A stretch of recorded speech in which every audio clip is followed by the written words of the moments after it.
시편 99편에서 104편까지의 말씀입니다.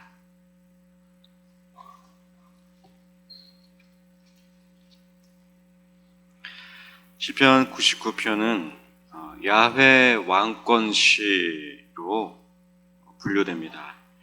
야훼 왕권시라는 것은 야훼라는 말은 먼저 우리 여호와 하나님이라는 말을 뜻하고, 왕권은 그 하나님이 왕이십니다라는 시편 기자의 고백에 담겨 있다는 것입니다.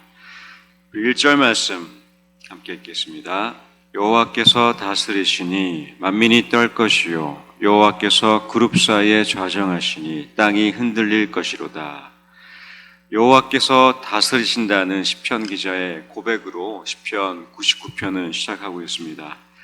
이때 여호와께서 다스리신다는 히브리어 야훼 말라크, 이 말은 여호와가 왕이십니다 라는 뜻입니다. 즉 시편 기자는 1절에서 하나님이 어떤 분이신지 왕이십니다 라는 표현으로 그 하나님을 왕으로 고백하고 있습니다.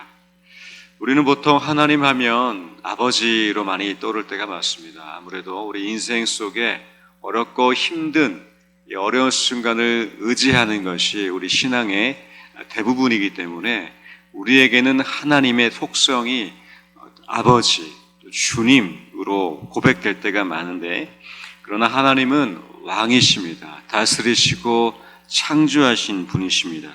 오늘 시편 94편에서 104편까지는 왕, 위대하신 창조자 하나님을 고백하고 있는데, 오늘 우리의 기도와 찬양 속에서도 왕이신 하나님, 창조자 하나님을 고백하고 노래하게 되시기를 축원드립니다.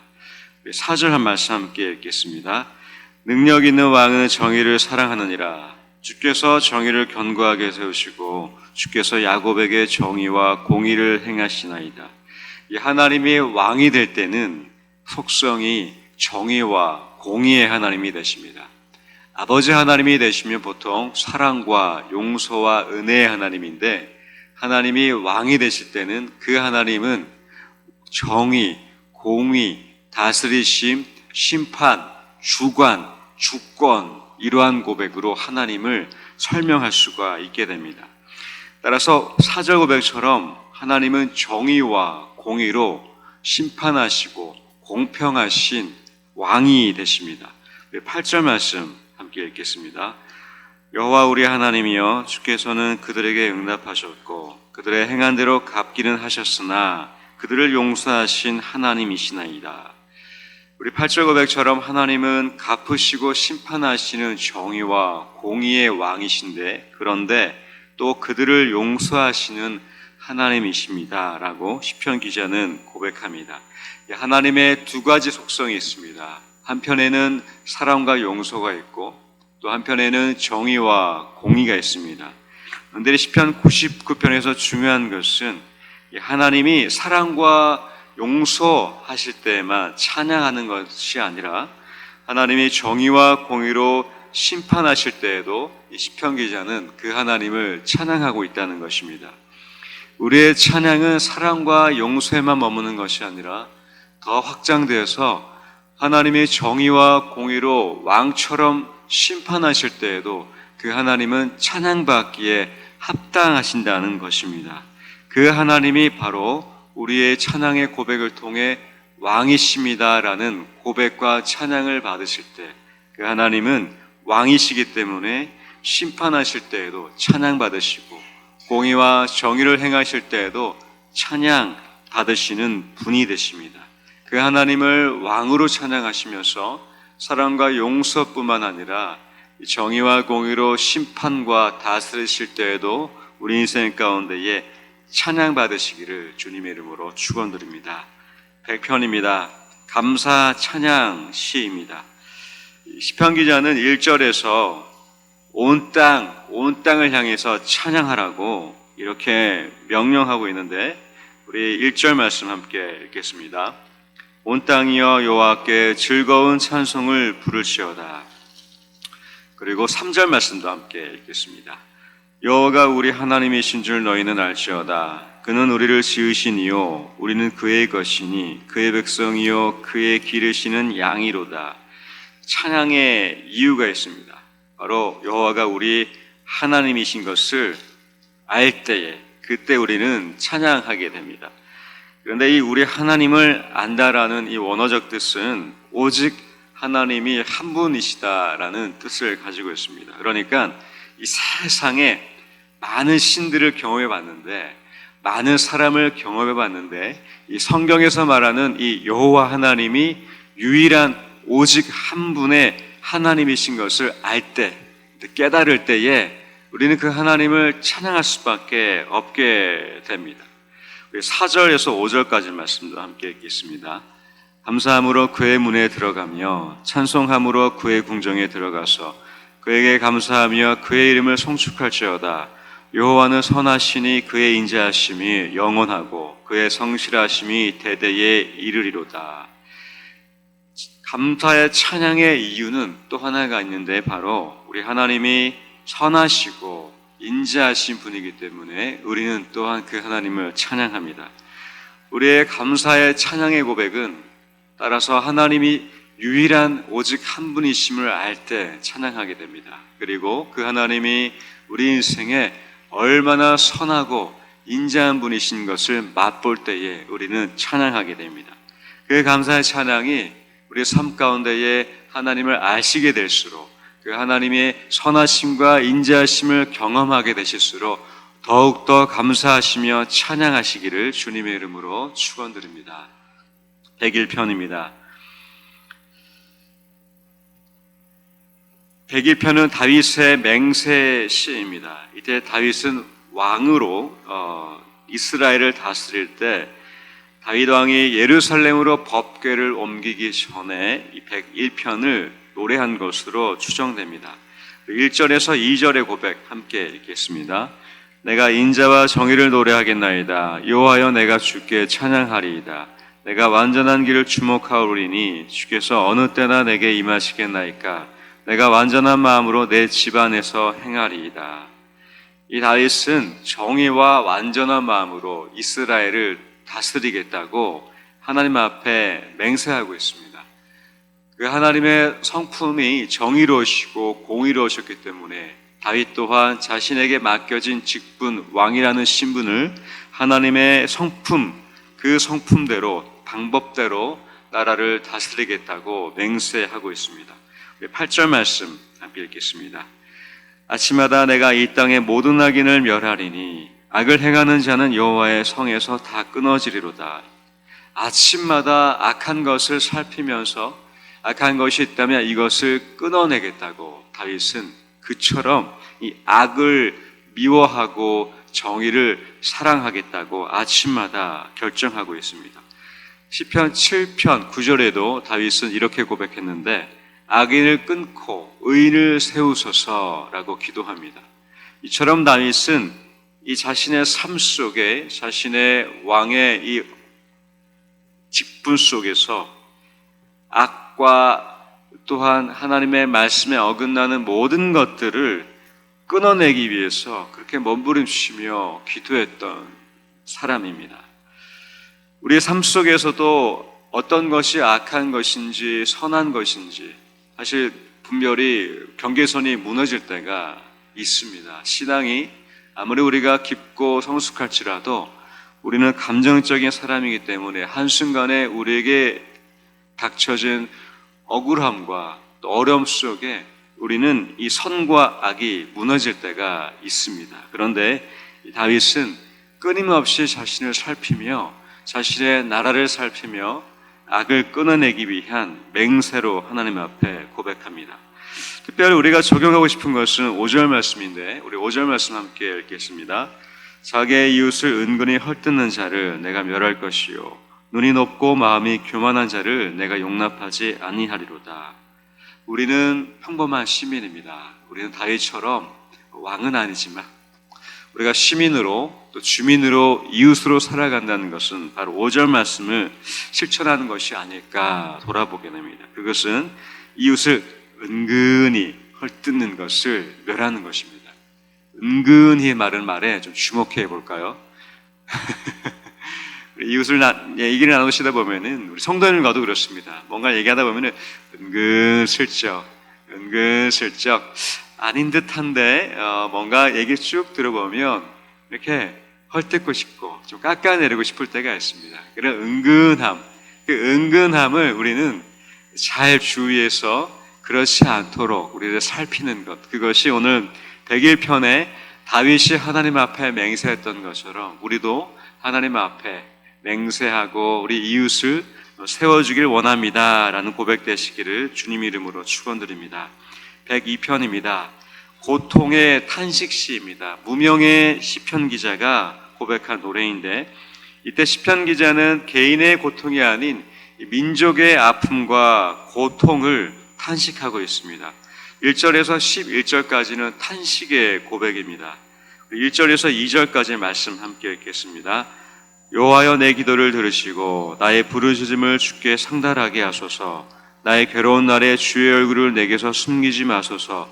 주의 귀를 내게 기울이사 내가 부르짖는 날에 속히 내게 응답하소서. 1절의 기도라는 표현은 원래의 뜻은 탄식, 애통이 뜻입니다. 즉 102편 1절은 여호와여 내 고통을 들으시고 내 탄식을 들으시고 라는 뜻이 되고, 그리고 2절 말씀에 이렇게 고백합니다. 얼굴을 가리지 마소서. 시편에 종종 등장하는 표현인데, 이 시대의 하나님의 사람들은 얼굴을 가리지 말라고 이렇게 고백하고 노래합니다. 얼굴이란 것은 하나님의 은총, 하나님의 무조건적인 은총을 뜻하는데, 이 은총을 나에게 가리지 말라는 간절한 부탁, 고백이었습니다.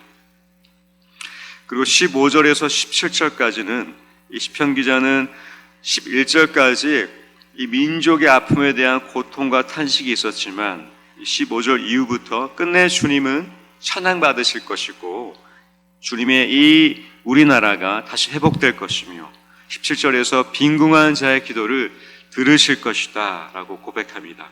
그리고 20절에서 22절까지는 이 개인의 고통과 공동체와 교회의 고통이 하나님이 회복하시고 치유하시고 은혜를 내려주실 것을 믿으며 고백하고 있습니다. 우리 시편 102편을 통해서 우리의 개인의 삶의 고통과 또 공동체의 고통, 교회의 고통, 또 이 나라에 대한 고통과 아픔을 느낄 때가 있습니다. 그때에 우리는 하나님 앞에 탄식하지만 우리의 빈궁한 자의 기도를 들으시는 하나님이 끝내 우리 개인의 공동체와 우리 교회의 고통을 회복시키시고 또 고치시는 분이심을 우리는 함께 믿음으로 고백하게 될 것입니다. 특별히 담임 목사님의 이 병상의 고통과 우리 많은 환우분들의 이 질병 속에서 하나님이 이 23편 이후의 말씀처럼 우리의 힘을 쇠약하게 하셨지만 끝내 우리를 회복시키시며 다시 주의 28절 고백처럼 주의 종들의 이 자손은 항상 안전히 거주하고 그의 후손은 주 앞에 굳게 설 것입니다 라며 이렇게 우리 또한 고백하게 될 것을 믿습니다. 103편입니다. 다윗의 찬양시입니다. 다윗은 특별히 하나님의 인자하심과 긍휼하심을 찬양하고 있습니다. 찬양이라는 것은 어떤 감정적인 느낌이나 우리의 기분이 좋을 때만 일시적으로 고백하는 것이 아니라 우리의 삶의 감정, 환경, 여건, 상관이 없이 하나님의 어떠하심을 바라볼 때마다 고백할 수밖에 없는 그것이 바로 찬양인데, 다윗은 103편에서 1절에서 이렇게 고백합니다. 우리 1절 말씀 함께 고백합니다. 내 영혼아 여호와를 송축하라. 내 속에 있는 것들아 다 그의 거룩한 이름을 송축하라. 103편과 104편의 시작과 끝은 여호와를 송축하라 라고 고백하는데, 송축하라의 원뜻은 무릎을 꿇다라는 뜻입니다. 즉 다윗은 내 속에 있는 모든 것들이 하나님 앞에 무릎을 꿇습니다 라고 고백하고 있습니다. 하나님의 인자하심과 긍휼하심을 보니까 그 하나님 앞에 무릎을 꿇을 수밖에 없는 것이죠. 내 속에 있는 모든 것들아 하나님 앞에 무릎 꿇고 그 하나님에 맞게 예우를 갖추며 찬양하라 라며 자신의 영혼을 향해서 명령하고 있습니다. 우리 2절 말씀도 함께 읽겠습니다. 내 영혼아 여호와를 송축하며 그의 모든 은택을 잊지 말지어다. 왜냐하면 자신의 삶 속에 베푸신 그 하나님의 인자하심, 긍휼과 선하심을 보니까 그 하나님을 찬양할 수밖에 없는 것입니다. 그래서 찬양은 하나님의 은혜를 잊지 않는 것입니다. 찬양은 하나님의 은혜를 다시 기억하고 돌아보며 샘해보는 것이며 그것을 다시 내 삶 속에서 발견하는 것, 그것이 찬양의 이유가 됩니다. 8절에서는 긍휼과 은혜 하나님, 노하길 더디하시며 인자가 풍부하시며 그 하나님이 또 우리의 체질을 아시고 13절에서 아버지가 자식을 긍휼히 여김같이 라고 고백하면서 그 하나님의 인자와 은혜가 어떠한지를 상세하게 고백하고 있습니다. 그때에 우리는 할 수 있는 것은 그 하나님 앞에 송축, 무릎을 꿇고 예의를 갖춰서 그 하나님께 내 속에 있는 모든 것들이 찬양하는 것입니다. 바로 나의 왕 하나님 앞에 내 삶이 무릎을 꿇게 되는 것입니다. 104편입니다. 창조주 하나님에 대한 찬양 시입니다. 이 시편은 특별하게 창세기 1장과 연결이 되는데 6일 동안의 천지 창조를 이 시편 기자는 노래하고 있습니다. 1절 말씀 함께 읽겠습니다. 내 영혼아 여호와를 송축하라. 여호와 나의 하나님이여 주는 심히 위대하시며 존귀와 권위로 옷 입으셨나이다. 이렇게 하나님의 위대하심을 고백하고 존귀와 위엄, 그 위엄을 찬양하고 있습니다. 이어서 2절에서 4절까지는 빛과 하늘, 그 천상의 영역의 창조를 노래합니다. 5절에서 9절까지는 땅의 질서를 이루신 것을 찬양합니다.